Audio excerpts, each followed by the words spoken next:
Hello, নমস্কার মা, কেমন আছেন? হ্যাঁ, আমিও ভালো আছি। হ্যাঁ মা, তোমার বৌমা খালে আমার দিয়ে কাম করায়। তোমরা আমার বিয়ে করেছো যাতে আমার কাজ কম করো নাকি?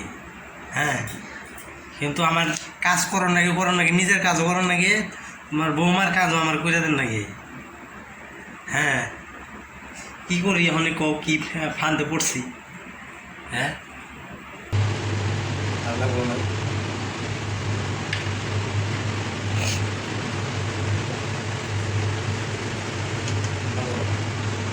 সুপ্রিয় বন্ধুগণ, আজকে রান্না হচ্ছে জিওল মাছ দিয়ে সাজনা দিয়ে সুন্দর একটা রেসিপি। তো বন্ধুগণ, আপনারা ধৈর্য সহকারে ভিডিওটা দেখবেন।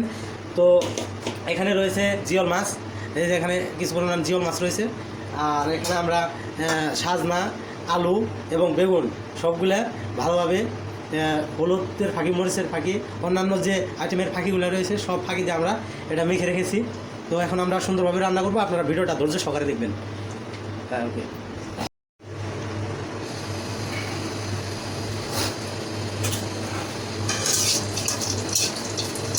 বন্ধুগণ, তেল প্রায় এসে পড়েছে। তো কিছুক্ষণের মাঝেই আমরা এই সবজিগুলো এই তেলের মধ্যে দিয়ে দিব।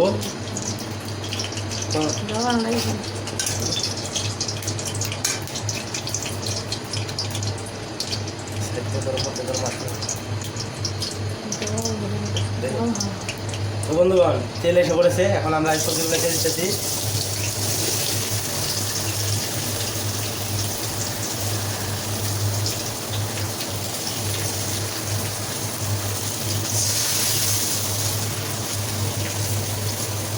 তো বন্ধুগণ, অনেকদিন ধরে ভিডিওগুলো সারতে পারি না। আপনারা যারা ফ্যান ফলোয়ার রয়েছেন তারা হয়তো আমার ভিডিওটা অনেকদিন ধরে পান না, কারণ চাকরি বাকরি নিয়ে অনেক ব্যস্ত আছি। তো দিদির সময় পার করতেছি, সময় মতো ভিডিও দিতে পারি না। আপনারা কিছু মনে করবেন না। আপনারা যারা আমার ভিডিও দেখেন তারা অবশ্যই ভিডিওটা দেখবেন।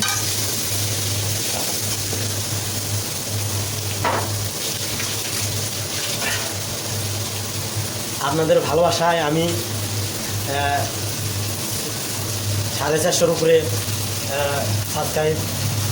সাবস্ক্রাইব হয়েছে। আপনারা সবাই আমাকে সাপোর্ট করবেন, আমি যেন নতুন নতুন ভিডিও আপনাদের মাঝে দিতে পারি।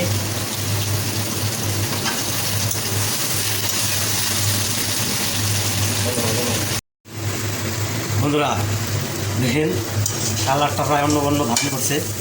তো আমরা কিছুক্ষণের মধ্যেই এখানে পরিমাণ পানি দিয়ে দিব। তো এখানে এটা হচ্ছে জিওল মাছ, দুইটা জিওল ছিল বড় বড়। তো আপনাদের গ্রামের ভাষায় এই মাছটার নাম কী বললেন আপনারা কমেন্টে জানাবেন। আর তো কিছুক্ষণ সময় লাগবে এইগুলা একটু সেদ্ধ হইতে। তো ভাজা হইতে একটু কিছুক্ষণ সময় লাগবে, অনেক সময় লাগে। সব ভিডিও তো সম্পূর্ণ ভিডিও তো আপনাদের মাঝে ধারণ করা সম্ভব নয়, কারণ আপনারাও একটু বোর হয়ে যাবেন। কারণ এখনকার যুগের মানুষগুলো শর্ট ভিডিও একটু বেশি দেখে, লং ভিডিও একটু কমই দেখতে চায়। তো যাই হোক, আপনারা একটু ভিডিও দেখবেন আর সবাই আমাকে সাপোর্ট করবেন। একটু সময় লাগবে।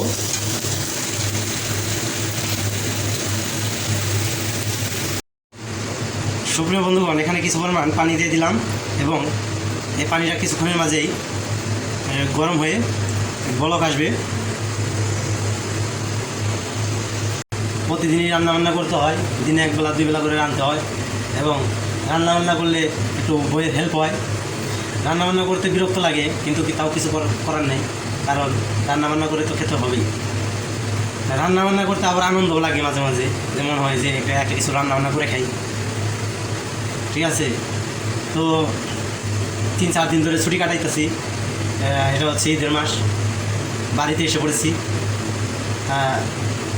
তো যাই হোক, এই যে কথা বলতে বলতেই পানির মধ্যে বলক এসে পড়ছে।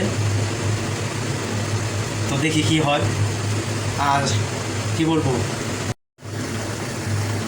সুপ্রিয় বন্ধুগণ, এই তরকারি অনেক সময় ধরে জাল পাড়তেছি, কিন্তু এখনও ঘন হচ্ছে না। কেন জানেন? কারণ এই তরকারির মধ্যে যে আলুগুলো রয়েছে, এই আলুগুলো ভালোভাবে করতে হবে, পিষে ভর্তার মতো করতে হবে। এবং এই আলুটা যখন এই তরকারির মধ্যে দিয়ে দেবো তখন এই তরকারির মানটা একটু অন্যরকম হয়ে যাবে এবং পাতলা পাতলা ঝোল, এই পাতলা পাতলা ঝোলও থাকবে না, তো খেতে অনেক ভালো লাগবে। তো যাই হোক, এখন আমরা এগুলো দিয়ে দিব। তো এগুলো দিয়ে দেওয়ার পরেই তরকারিটা একটু ঘন, তরকারির মানটা একটু ঘন হবে। তো আপনাদের একটু পরে দেখাচ্ছি কেমন হয়। কিছুক্ষণ আগে দেখাইছিলাম যে তরকারি যে পাতলা পাতলা ছিল, সেই তরকারিটা একটু দেখেন একটু ঘন হয়ে গেছে। রান্না তো পারি না, তাও একটু রান্না করার চেষ্টা করি, কেমন হয় সেটা আপনাদের দেখাই।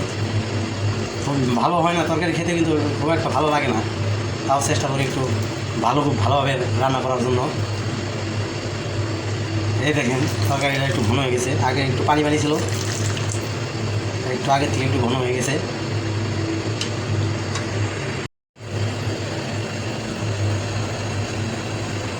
আর এই যে বন্ধুরা, এখানে কিছু লবণ রয়েছে, এই লবণটা দিয়ে দেবো,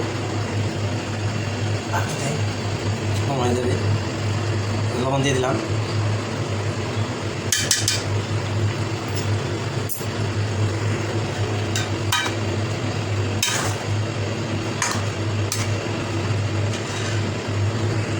তরকারিতে স্বাদ আনার জন্য গরম মশলার ফাঁকি দিয়ে দিলাম। এখানে সব ধরনের ফাঁকি রয়েছে, গরম মশলা, জিরার ফাঁকি, সব ফাঁকি একবার মিক্স করা। তো যাই হোক, 2 টেবিল চামচ দিয়ে দিলাম এই ফাঁকিটা।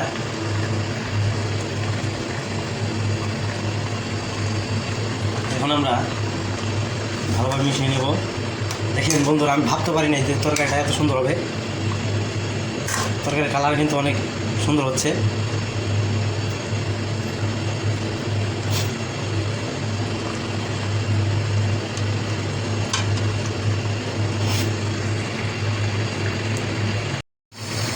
তরকারি প্রায় শেষের দিকে, সবশেষে আমরা এই মাছগুলো দিয়ে দেবো। মাছগুলো আগে সোমবার দিয়ে রেখে দিয়েছিলাম, তো কিছুক্ষণের মাঝে আমি মাছগুলো এই তরকারির মাঝে দিয়ে দেবো। তো এখন আর বেশি সময় লেট করবো না, কারণ তরকারিটা প্রায় শেষের দিকে। যাই হোক, মাছ এই সবগুলো দিয়ে দিতেছি। দেখেন বন্ধুরা, সবগুলো দিয়ে দিতেছি। এই